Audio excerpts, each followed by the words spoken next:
way deeper than I was expecting. Well, yeah, that's why I'm like, oh, I'm gonna watch you go through it first. And I didn't know. I'm like, oh, I didn't know if you're like, oh, and then we're gonna come back across it. Yeah, well, what got me is I could see bottom, and then I couldn't see bottom. Yeah, for the first quarter or third of it, and yeah, I'm like, yeah, it's deeper. I'm like, I can only see the. Yep, so this is one thing that is a flawed design of the Scramblers, is this is the intake tube for the clutch itself. And as you can see, we put water, that water was, front of the machine was pretty much gone aspect, and it still did fine. As long as you keep the speed up, it seems to do all right. So we have no idea where this is going. We're just gonna we're gonna find a dead end. Yep. Find a dead end. Yeah. Now we did make it up to the top of Schofield Pass. I'm telling you what, on a Scrambler or something this size, it by far is not that bad. Oh, there he is.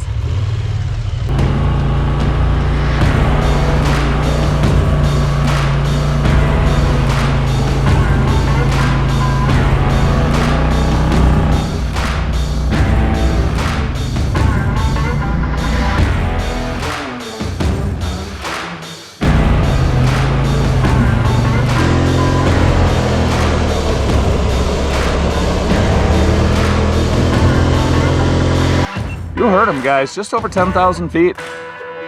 Awesome. Scenery's phenomenal. Let's go make us some miles.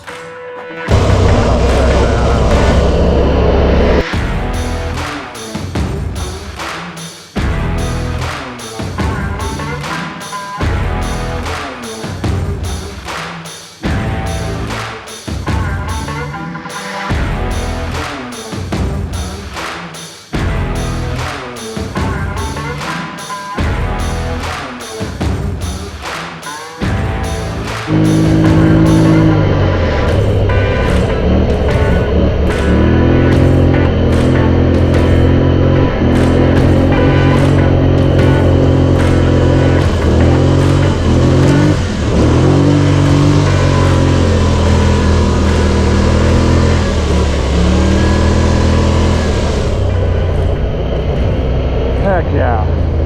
Alright, so Casey is actually recording this on ride command, but I believe this is trail 401. It shows that it is a dead end, that there is no campsites or nothing down here. And I'm assuming it probably takes you to an overlook or something out here, so we definitely gotta go check it out. Because one of the downsides of having a non-licensed vehicle like a Razor or a side-by-side or something like that, or a quad for that matter, you cannot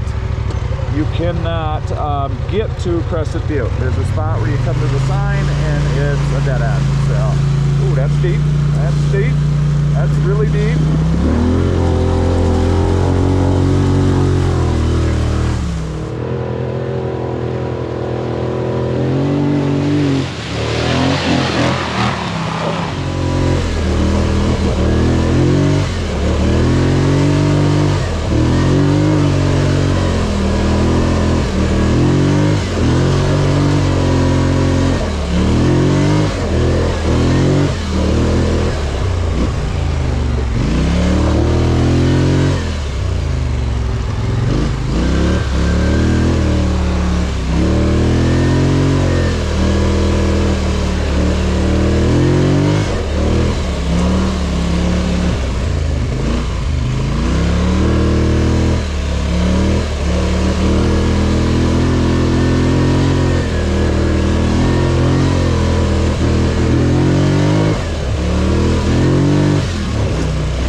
Let's go low four-wheel drive.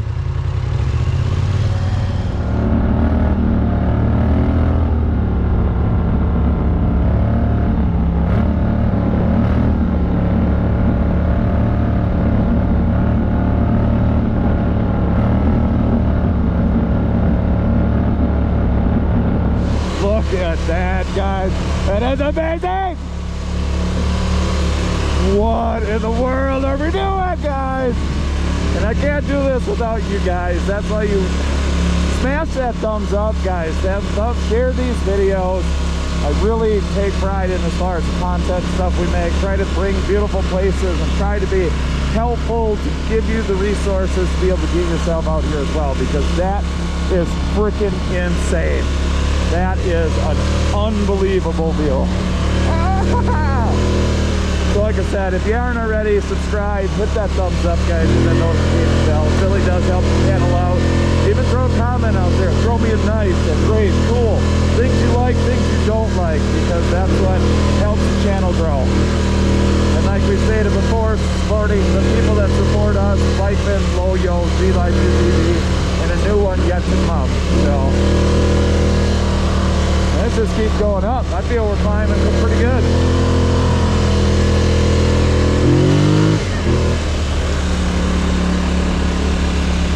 No freaking way, just keep going up and up and up.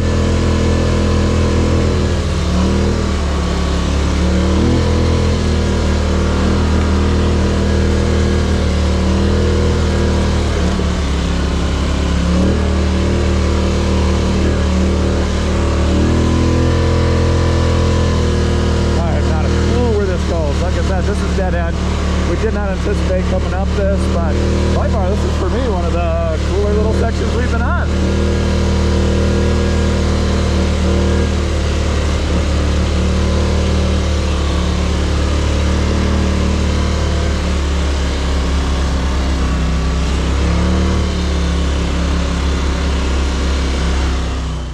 We are at the top of a dead-end trail. It is right off of one of the Paradise Divide trails. Now, he is recording this on Ride Command, so we will share that link so you can see exactly where we went. But on one of the main routes it shows on Ride Command, there's a dead end. And I think it was one of the cooler trails we've been up as far as what we've rode so far. Yeah, for sure. A little more challenging. Yeah, a little more challenging, yeah. Some switchbacks, some other stuff, some loose rocks, and it got us to the top of, I would say, one of the best views we've had yet. Schofield Pass wasn't nothing crazy. Rode to the end of the dead end down at Paradise Divide, working our way back to hit the Mesa Trail. But this one, check this view out, guys. Check it out. I mean, seriously. Scramblers did phenomenal. A couple water crossings, some other stuff. But that's like next level up. That is next level up. 10,000 some feet up here in Colorado. I honestly feel that Colorado is giving Moab a run for its money, because I've done Moab and that's always had a special spot in my heart, but I'm telling you what, this is right up there. So we're gonna change batteries, get a snack, get something to drink, and then we will be working our way back down. Don't know how much recording we're gonna do. We'll pick you up when we get to the Mesa Trail, and yeah, let's go make us some miles. Yeah, so it's pretty steep. It's a pretty good crawl to get up here. Some pretty cool little switchbacks, just running four-wheel drive low, working our way back down this. And then we're gonna make us some miles. Probably won't turn the camera on again until we start getting to the treacherous descent down Schofield Pass. That'll be the spot when we pick you up. So you can see this is what this is all about, working our way back down. Like I said, we will have this on Ride Command, so you guys can come to the top of this outlook if you want. Definitely worth coming up here. I will say there's some loose rocks and some spots where it'll probably make your butthole pucker a little bit coming up here. Scramblers handled it, but a full-size rig I could see where she could get a little dicey in spots. But we'll shut her down, guys. We'll pick you up in a bit. All right, guys, so we are officially working our way back down Schofield Pass, because that's the thing. If you start in Marble, you can go almost Crested Butte, but if you have a non-license, it's a dead end. You can ride the other half of Paradise Divide, but you have no choice if you want to make it back to Marble to head back down Schofield Pass. Now, the bummer side about Marble and stuff, though, remember, there is no fuel there. If you've got an unlicensed rig, you cannot get to Crested Butte for fuel. There is none in Marble, so you have no choice but to bring alternative means of fuel. But we're just going to let the Scrambler do its things. We're going to put her in low four-wheel drive. Low four. All right, cool. I was slacking.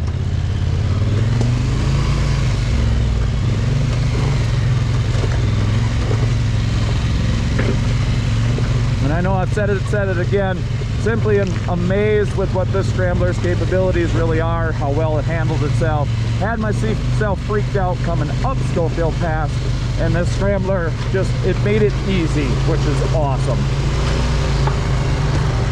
And I scoured the interwebs to try to find somebody else that has done this in a Scrambler. I know this has been done before, I get it, but I feel we are the first people to make it up Schofield Pass on a Polaris Scrambler. Awesome. I've got to make a stop here, and hopefully my sunglasses are here, because I left them sit here when I was found them. Heck yeah, buddy. There they are. All right. That makes me happy on the inside.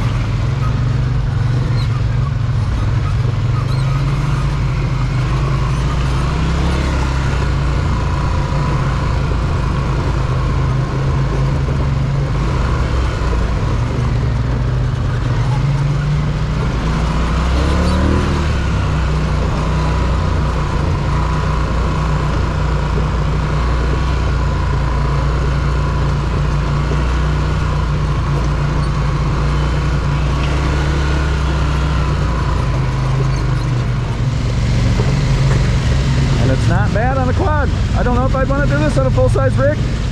I feel there's just not quite enough room.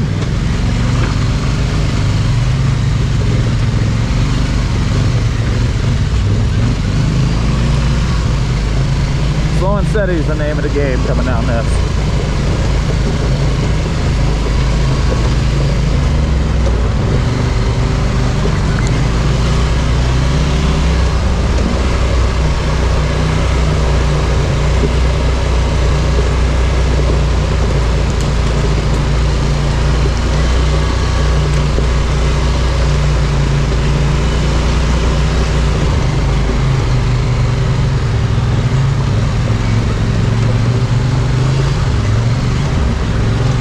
Show you. Consequences are not good. If you guys are not familiar, this has actually got labeled as one of the deadliest passes in Colorado. Not because it's that extremely difficult. Obviously things could go wrong, but I guess they said back in the day a group came up here with a whole bunch of people, 7 or 8 people, and I guess all but one of those people unfortunately perished and are no longer with us because they did go off the pass. So, you know, it is nothing to play around with. You know, if you ain't paying attention, I mean, like that, for example, it's like, you're done data type deal. So, another reason on why we brought the Scrambler is because I feel it is more capable. Then if I've got to bail off the Scrambler, I can just huck it off the edge and hopefully survive. Because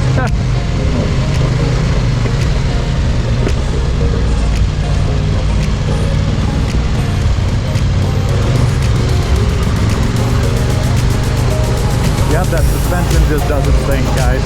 It just flexes, never feel unsettled or anything like that. So, awesome. That's all I got. Freaking these things are awesome. Yeah, thought about buying one, buy one. Now I know they have discontinued them for 2025. If you can find this color scheme, you can save yourself a bunch of money versus for 2024, because the only difference between the two models is the color scheme. So, that's why we have 2 that are identical. I couldn't justify paying $4,000 more when there was nothing different other than the color. Oh yeah, that's a little off camber, a little sketch. I know the GoPro is going to take a lot of that away, but just let me tell you, it'll wake you up. It'll get the adrenaline pumping a little.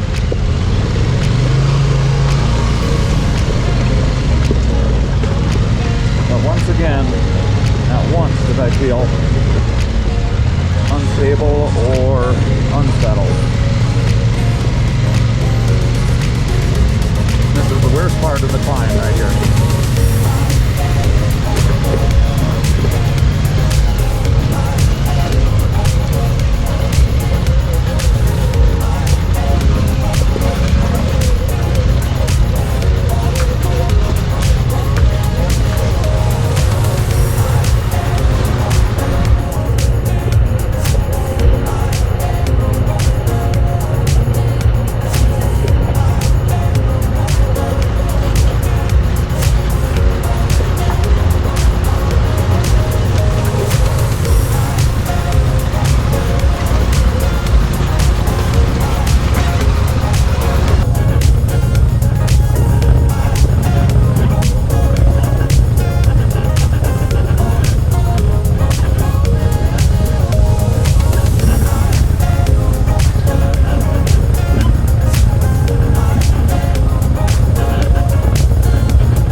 And there is Devil's Punch Bowl.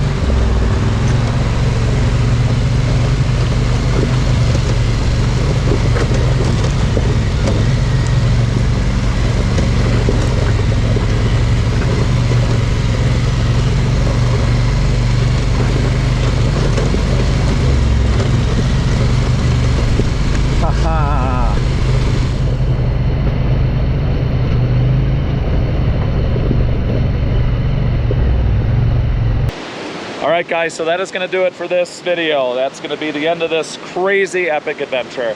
Now Casey and I, we had no idea what we were expecting. Did it exceed expectations, meet expectations, or below expectations? It met expectations. Yes. Yeah, it met my expectations, and for the scenery side of things, the places you can see and how far you can see, how high you get up, that by far exceeded my expectations. You know, now the crawl up Schofield Pass, it looks intimidating, but on a four-wheeler or a dirt bike, easy peasy. Yeah. Yep. I don't know, it was easier for me to come down, you know, after going up, you know. Yeah. I knew what I was getting into, so. Yeah, because as you see, right behind me, he was like right behind me. I turned around a couple times and he's like, "Are you gonna go already?" So, yeah, but it's cool. Hope you guys appreciate the video. Hope you like the content. Hope those drone shots were epic, but this is where we're gonna end this one off, because that right over there, guys, that is Devil's Punch Bowl, a nice little swimming hole if you choose to, one of the more beautiful locations here in Colorado. So from here, we're gonna mosey our way back down the rest of the pass. We are gonna get ourselves to Lead King Basin, I believe, right? It was? Yep, and we are gonna pick you guys back up there. We'll do another intro showing you where the trailhead is, and we're gonna work our way back to Marble, Colorado. So we appreciate each and every one of you guys. Don't forget, support the supporters that support us. I know that was a lot of support, but it really helps. We've got Bikeman Performance, we've got GLife UTV, we've got LOYO Lights. Discount codes in the description to save you guys some cash. You support them, it supports us. We do have another sponsor coming. Product is sitting on the garage on the workbench at home. We will show you who that is. It's an affordable way to customize and get the most out of your machines without breaking the bank doing it. Super stoked to have those guys on board. Stay tuned, watch out for that. But like always, guys, hit that thumbs up, hit that notification bell. If you want to see content when we post, what do we always say? On to the next adventure. Thanks, guys.